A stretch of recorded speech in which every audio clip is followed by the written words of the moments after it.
So I'm gonna make this a YouTube segment too because that's what we do.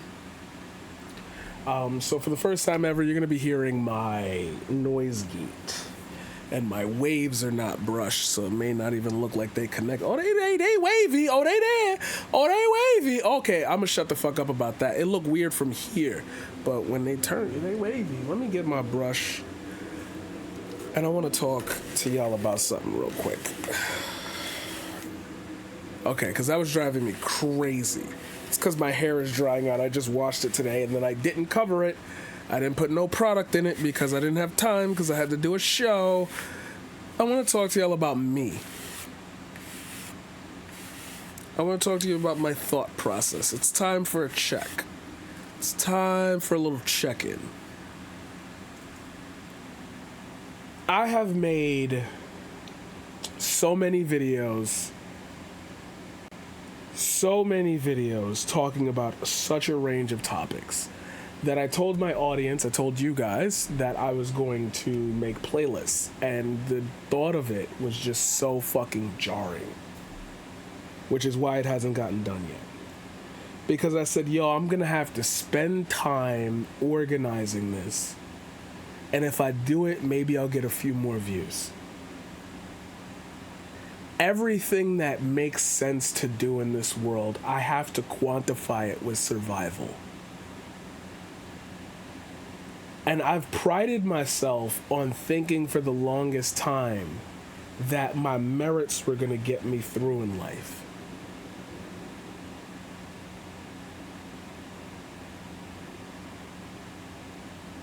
Like, when I tell y'all I've taught at colleges and I never got to go to a graduation, is like,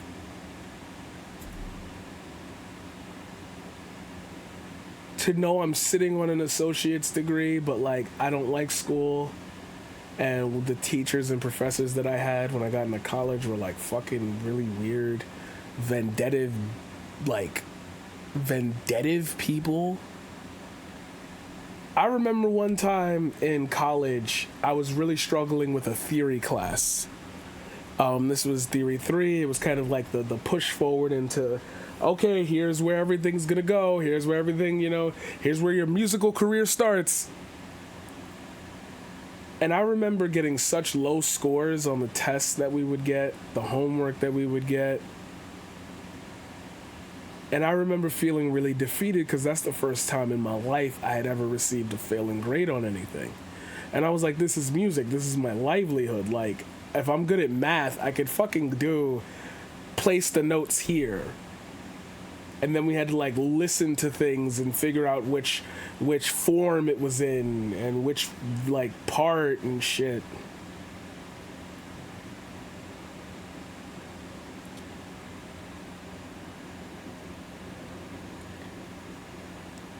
And then I remember helping everybody in that class. And I remember people's grades going up. Yo, thanks for the tutoring. Yo, I finally understood it. I remember one girl that I tutored because she was like, I don't really get anything that's happening. I remember one girl I tutored got an 88 and I got a 65. And I was mind-boggled. Everybody in that class was mind-boggled. Literally everyone looked at me like I purposefully, they was like, you must have purposefully failed that exam. I remember one girl, Ariel, telling me that. Like, there's no way. Like, go talk to her, because ain't no way.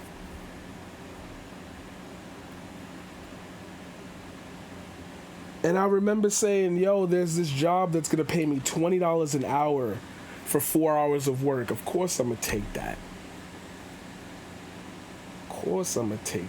So I tried to do that in college. Had days for college, days for work. Didn't work. Passed all my classes. Said, fuck it, I ain't doing this shit no more. I'm gonna keep taking a semester off and then go back, and then I took a semester off, and I remember my principal a long time ago saying, yo, if you take a semester off of college, you'll never go back. what would I have done? Gone into media production and film? I literally just did that.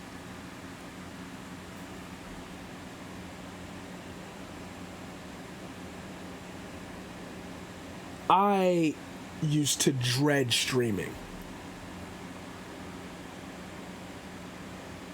I really did. I swear to you, I hated that shit. That go live button would be there and I would get so fucking nervous. And then in the first stream I ever did, which was on November 4th, 2020, I streamed for 9 hours and was so fucking engaging with everybody and everything. That shit felt normal, and I still got nervous when the fucking camera was on. And for years, I've been fighting with my dad about my career path because this shit is not sustainable. You gotta have yourself a nice 9 to 5, or you gotta have, little odd end jobs. Like I have a couple of those that hire every few months, so you could do what you want and still know you got money coming. And I can't even begin to explain to you how, yes, I would love that, but if I could do this, if I could just do what my brain capacity is given time for. Thinking about traveling, like when I was working at the law school, I really enjoyed that because I knew it was going to end. I knew it was going to end. I still streamed while I was at the law school.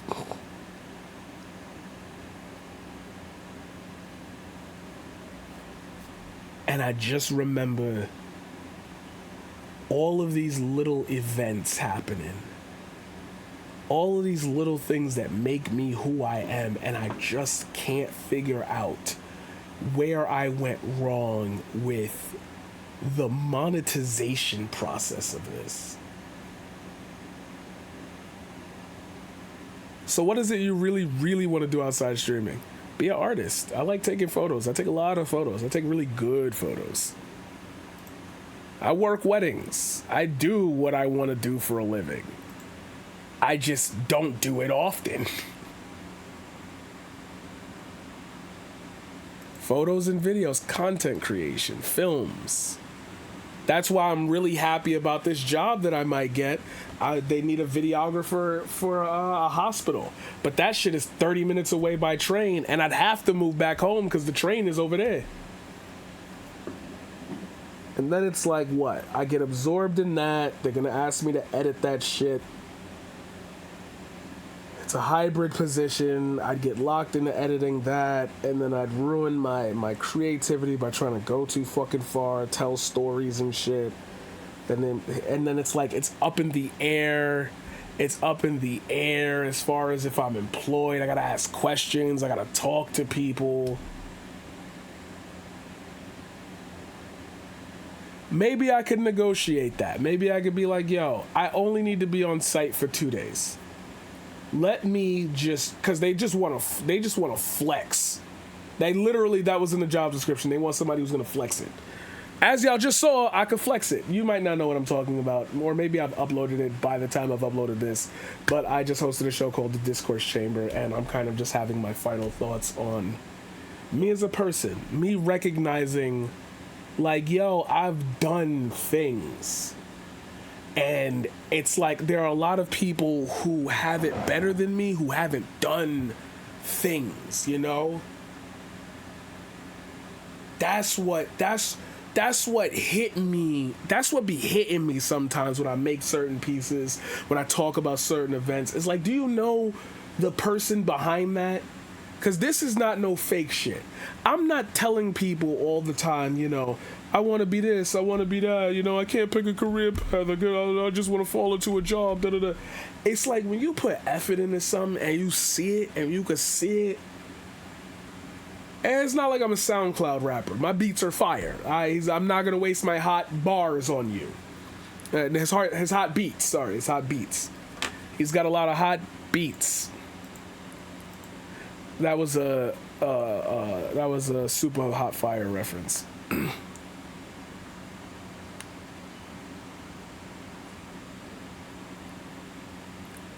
And then I see like my kindergarten teacher still keeping in contact with me, asking me if we can do like practice for a photo shoot or whatever together. And I love that she's probably got to be 70 something by now, still remembering me, still loving my art. I can't bring myself to find a day to go spend with her, whatever. Like, and I know that that might be a memory for her. I know that might be a memory for her, but in my head, I'm thinking, damn, yo, I really got to see that woman before she passes away. Because entropy comes for us all, and I know so much about fucking death now. How do you explain that to people?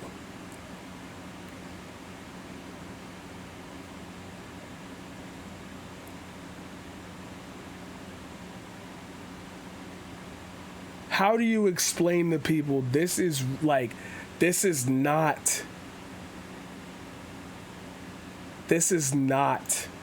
a fucking game. I'm trying to put people on.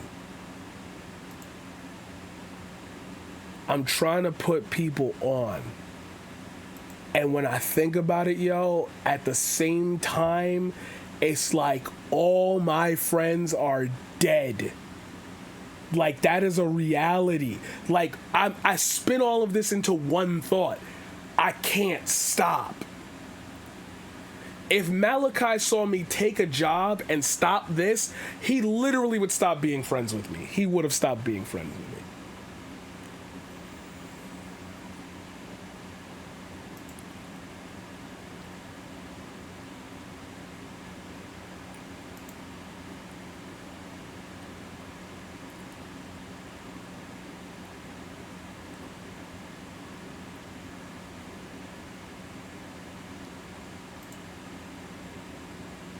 I'm supposed to just face that reality.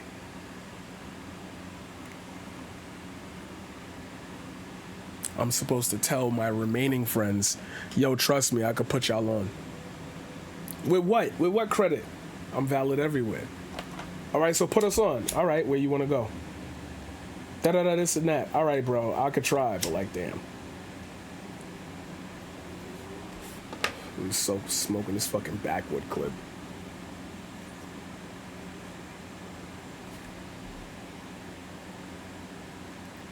And like, these conversations are never sad to me. This shit is always enlightening, that I can learn to tell my audience, yo, this is how I feel. And this is how I converse with myself about it. You know what I mean? That's how I make myself available. It's to let you know I'm going through it too. I'm sorry, however, but I do need to shoot a commercial for Dior. But hit my line.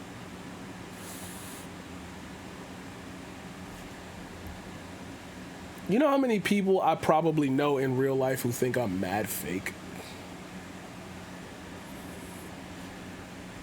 I reply to them, all my friends are dead, thank you. Sorry, it's my catch, it's my go-to phrase now. Process that, then tell me to be normal. Do you really think I want to be dealing with people?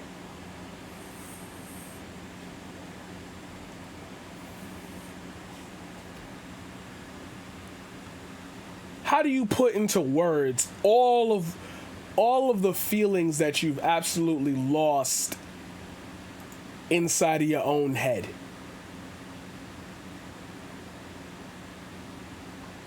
I said, put it in a poem, put it in a song. Put it in a poem, put it in a song. So I said, I'm gonna be good at that too. And I'm a fucking good poet. That don't matter. You still fake. You still corny. You still fake. You still corny. Yeah, you got an audience, but they didn't come here to be fucking lectured to be told about feelings. Bitch, this is Twitch. Where the fuck are the games? That's why your stream dying. Bro, you talk too much. Where's the excitement? Where's the fun? Niggas came to be entertained.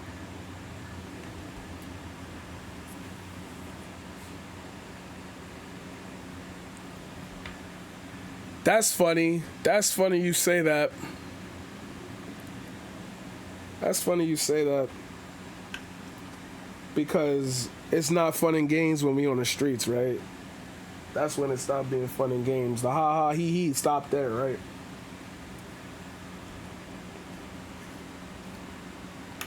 Bro, Toonami makes a video called Black Lives Matter, and people sit there and say, all lives matter. And it's like, you want me to what?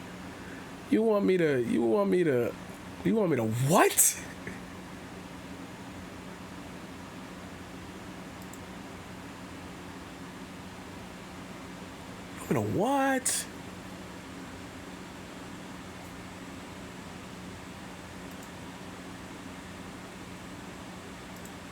You want me to what?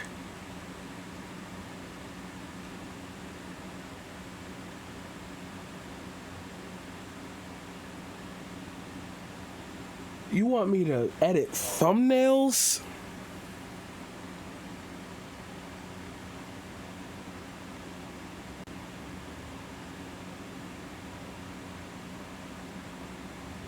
You want me to have a gimmick?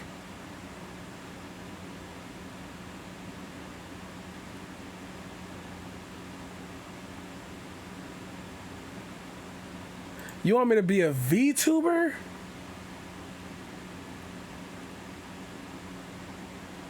You want me to do ads? Bro, give me 1 week with every creator that you value on Twitch, and I could make a full feature film about how Twitch grew from a live streaming site for gaming to literally a bridge for people to understand the world. You want me to...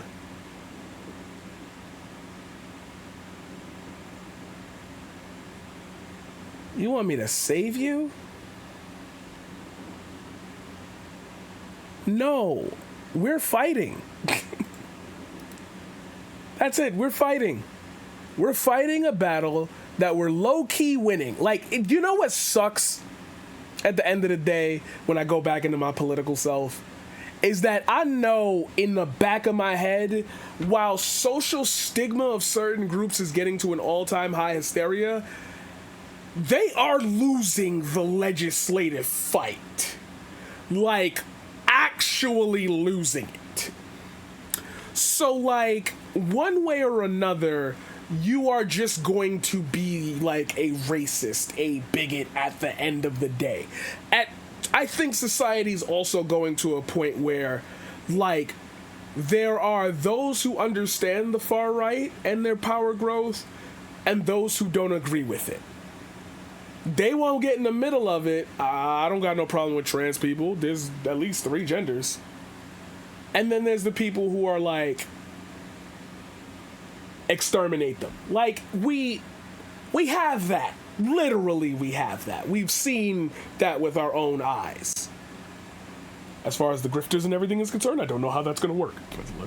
Let's just pretend to be a pretend here.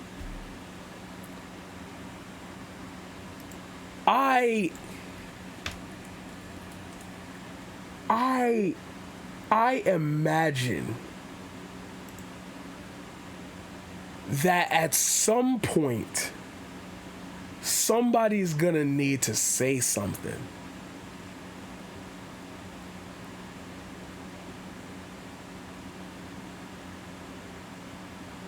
And I could just be the person who say that. I could just be the person who says it. I could just be the person who says it.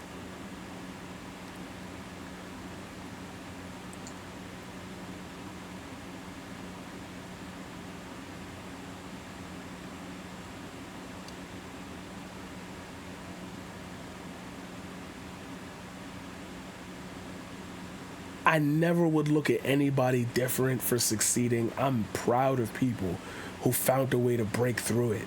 And I'm proud that the majority, not the minority, the majority of the people that I know that have broken through it, shout out Justin Wang, still are doing what I'm saying I'm going to do. This isn't an anomaly type thing. I'm not the first of my kind. I'm not the alpha of this. But all of us agree that shit, this like drama, and this person got pregnant, and this person's doxing through your Discord, and there's a video of someone. Shut the fuck up.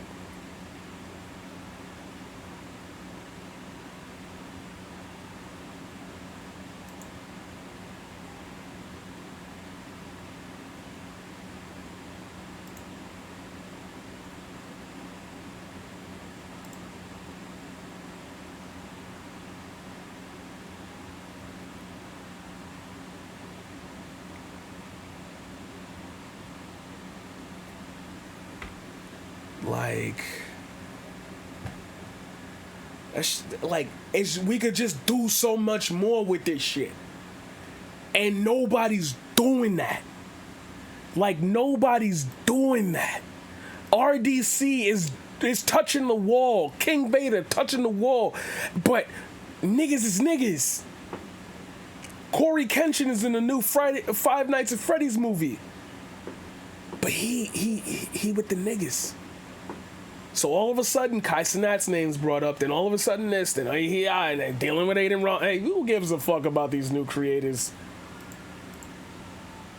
They'll die out. They've gotten their money. Their popularity will wane. They have no sustainability program. And if they are sustainable, it goes straight to Netflix or another thing where they get a...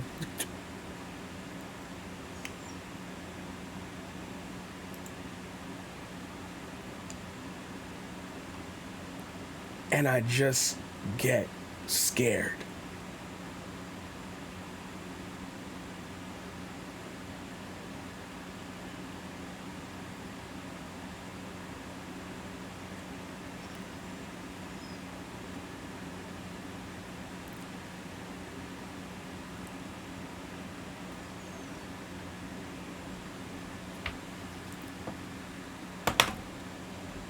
And it's like, yo, if you don't find a path now, you can't be 40 still doing this. You gotta have something to show for it. And then it's like, I got something to show for it. Does it matter to you is the question. I'm gonna just roll this up in a paper. Speaking of rolling shit up in a paper, that's the end of this speech. All my friends are dead. If that makes you sad, recognize that I'm still here creating, because we do things for those who have passed. Simple as that.